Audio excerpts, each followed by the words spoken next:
Kalau tahlilan untuk orang mati itu bukan khilafiyah, itu laisa minal Islam. Nabi tidak pernah mengerjakan, sahabat-sahabat Nabi tidak pernah mengerjakan.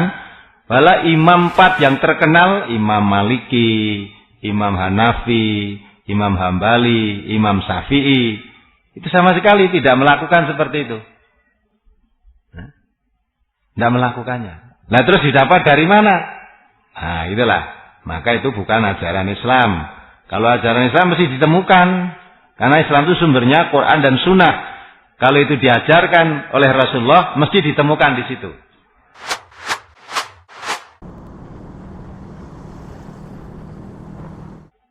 Waktu ayah saya meninggal, di rumah ada acara tahlilan. Sebenarnya saya dan kakak saya sudah usul untuk tidak ada tahlilan, tetapi tidak diterima dan tetap dilaksanakan. Saat tahlilan, saya tidak pernah membantu, karena saya tahu bahwa itu tidak boleh. Apakah yang saya lakukan itu sudah benar, atau saya masih menanggung dosa, Ustaz? Sudah benar, tidak membantu benar. Tahlilan untuk orang mati, tahlilan untuk orang mati 7 hari, 40 hari, 100 hari, itu tidak dituntunkan dalam Islam. Maka kalau saudara membantu dalam hal itu, termasuk membantu dalam hal yang tidak dibenarkan. Nah, tahlil itu kan khilafiyah. Oh tidak. Khilafiyah itu ada dalil pelaksanaannya, hanya pemahamannya berbeda. Seperti kunut itu khilafiyah. Karena Nabi pernah melakukan kunut ketika terjadi musibah. Yaitu dibunuhnya sahabat-sahabat Nabi yang hafal Quran, terjebak oleh orang-orang kafir saat itu. Nabi sangat sakit hatinya atas penipuan itu. Nabi setiap sholat selalu pakai kunut. Tapi setelah Allah peringatkan itu bahwa itu bukan campur tanganmu, ya Nabi berhenti seterusnya. Walaupun peperangan-peperangan masih berlaku juga. Dan ada sahabat juga yang meninggal dalam peperangan itu, tapi Nabi sudah tidak kunut lagi. Nah sekarang, masalah kunut ada 3 golongan. 1, kunut waktu subuh saja. Dan waktu Ramadan 15, tanggal 15 ke atas. Yang kedua, kunut waktu ada musibah saja. Yang ketiga, sama sekali subuh atau ada musibah tidak kunut. Tetapi memang kunut pernah dilakukan oleh Nabi. Lah yang begini namanya khilafiyah. Kalau tahlilan untuk orang mati itu bukan khilafiyah, itu laisa minal Islam. Nabi tidak pernah mengerjakan, sahabat-sahabat Nabi tidak pernah mengerjakan. Malah imam 4 yang terkenal, Imam Maliki, Imam Hanafi, Imam Hambali, Imam Syafi'i, itu sama sekali tidak melakukan seperti itu. Tidak melakukannya. Nah terus didapat dari mana? Nah itulah. Maka itu bukan ajaran Islam. Kalau ajaran Islam mesti ditemukan. Karena Islam itu sumbernya Quran dan Sunnah. Kalau itu diajarkan oleh Rasulullah, mesti ditemukan di situ. Nah karena tidak, maka itu jangan dikatakan tahlil itu khilafiyah. Bukan khilafiyah. Laisa minal Islam. Itu bukan ajaran Islam. Ya, ternyata kalau selebaran kemarin itu betul, itu ternyata ajaran Buddha. Kita kan digugat waktu itu. Orang Buddha menggugat itulah. Jadi acara-acara itu ajaran Buddha. Hanya bacaannya saja yang dialihkan. Kalau dalam baca Pak Buddha, dalam 7 hari, 40 hari, 100 hari, dengan dibacakan apa kemarin saya lupa itu kan. Anitaba ya. Anitaba ya apa mudengnya orang gue kan. Harus sekarang ganti Islam, dibacake orang Anitaba, tapi bacake La ilaha illallah, la ilaha illallah. Gitu kan? Malah ada lagi yang ditanyakan kemarin itu. Ada orang yang zikir hanya 1 kalimat Allah itu. Allahu. Terus lama-lama nanti tinggal hu. Itu memang ada itu. Nah itu tidak ada tuntunannya sama sekali itu. Nah, memang ada dari pertama ya Allah. Terus saya cepat, saya carry dia karek hu. Nah itu jelas itu bukan ajaran dari Nabi. Memang orang Islam tuh nek kon gawe ngowah-wahi adat, ngowah-wahi ibadah no pinter. Nek kon kreatif untuk kemajuan masalah teknologi ndak ada. Nek sing ibadah wis paten malah di otak-atik diwah-wah. Nah gitu. Apalagi di Mangkunegaran ada gelar supranatural dan kesenian. Kemungkinan di sana terjadi kemusyrikan-kemusyrikan yang dipamerkan di berbagai stand dengan dalil melestarikan kebudayaan dalam negeri. Yang kita tahu, di negara kita terjadi bencana-bencana di mana-mana. Apakah Allah tidak murka melihat umat manusia yang mensekutukannya? Bagaimana sikap kita melihat cara-cara yang demikian itu? Bagaimana sikap elemen umat Islam di Solo untuk amar ma'ruf nahi mungkar menanggapi hal yang demikian, Ustaz? Ya. Jadi kalau kita melihat kemungkaran macam itu, kita jangan terus disasar kemungkarannya. Maka Nabi kita sangat bijak sekali kan. Idda binafsik.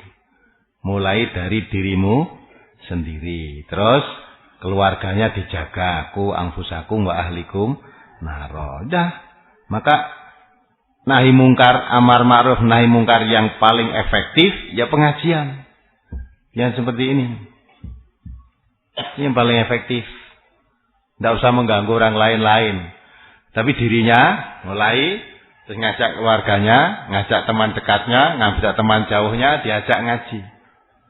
Sebab kalau suatu kemungkaran itu berhenti dengan sendirinya karena kesadaran, itu lebih bagus. Tapi kalau berhentinya dipaksa atau dioyak-oyak, digeropyok, nanti ndelik umat lagi. Ya kan? Seperti kemarin Pak Tri datang enggak ini? Pak Tri kemarin tuh? Oh, bukan Pak Tri, mesti Pak Tri. Pak Tri Marianto itu loh. Nah itu. Alhamdulillah. Ya? Oh ibunya, istrinya datang juga. Oh terima kasih Bu. Lah ini menurut pengakuan beliau kemarin berhenti dengan kesadaran kan? Ya. Beliau katakan kemarin, mungkin ibunya kemarin juga dengarkan di rumah, keluar masuk penjara sudah berulang kali. Di penjara barang ya ora kapok. Ya enggak? Enggak kapok karena memang belum ada kesadaran. Malah mungkin mikir, lah wong aku nganggo duit-duitku dhewe di penjara jane polisi urusan apa gitu. Nah, gitu kadang-kadang. Nah, dengan hidayah Allah berikan lewat jawab pos kemarin dah, nah, akhirnya terbuka hatinya. Sadar. Bertobat. Nah, itu nahi mungkar. Ya, amar ma'ruf, ngajak kepada kebaikan, nahi mungkar dicegah dari bagaimana orang itu ditumbuhkan kesadarannya. Lalu sudah sadar, nanti akan sembuh sendiri. Nah, kalau belum bagaimana? Dinasihati, didakwai. Maka Allah mengatakan, a'udzubillahi minasyaitonirrajim, wa man ahsanu qawlan mimman da'a ila Allah wa amila sholihan wa qala innani minal muslimin. Jadi mengajak atau seruan panggilan yang paling baik pada manusia itu mengajak untuk taat kepada Allah. Mengajak manusia untuk beramal soleh. Mengajak manusia untuk menjadi orang Islam yang baik. Dan menjadi orang Islam yang baik itu mengerti, mengamalkan ajaran Islam. Lah sumber ajaran Islam itu Al-Quran dan Sunnah. Maka mengajak ngaji, itu ajaran yang paling baik. Orang yang ngaji dan orang yang beri pelajaran dalam pengajian, mempelajari agama ini, itu sebaik-baik manusia. Kata Nabi, khairukum man ta'alamal Qur'an wa 'allamahu. Sebaik-baik kamu itu orang yang belajar dan mengajarkan Al-Quran. Nah, disitulah sumber segala hukum. Maka orang sadar mengikuti Al-Quran, sadar. Oh berarti judi itu haram. Oh berarti khamr itu haram. Oh berarti, lah itu haram. Kalau sudah ini akan sadar sendiri. Ya, saya lakukan selama ini ternyata itu larangan Allah. Dan kalau kita nanti sudah tinggalkan dunia ini, kembalinya kepada Allah. Innalillahi wa inna ilaihi raji'un.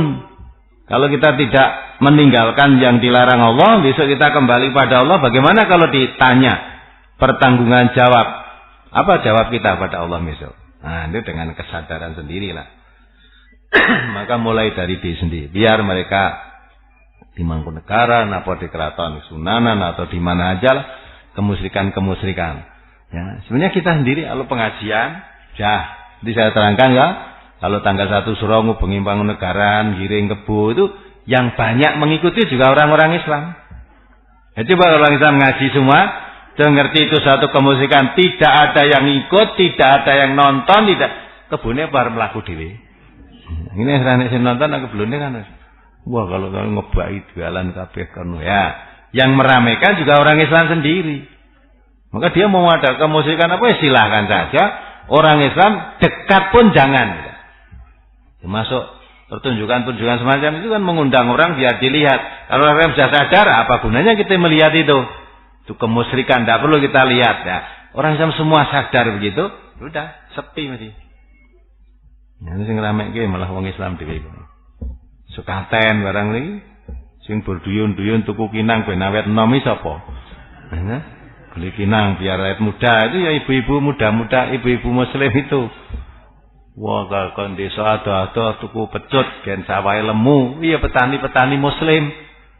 Ya kan? Coba itu enggak begitu. Tidak subur, kemusyrikan ini lama-lama hilang. Ya, orang-orang sudah mau ngaji, sudah memahami tentang Islam, tidak mengamalkan, hilang dengan sendirinya. Tapi kalau misalnya di sini perjudian, kamu gerobyok, ya, serawani neng kene ngalih neng kono gerobyok ngalih meneh, ngalih. Tapi kalau dia sadar, ya udah, malah ngajaki kancane nanti, suruh sadar. Yang dulunya begitu dari sadar, banyak orang yang sudah sekarang duduk di masjid ini. Di saudara Samino barang itu. Ada enggak Pak Samino itu?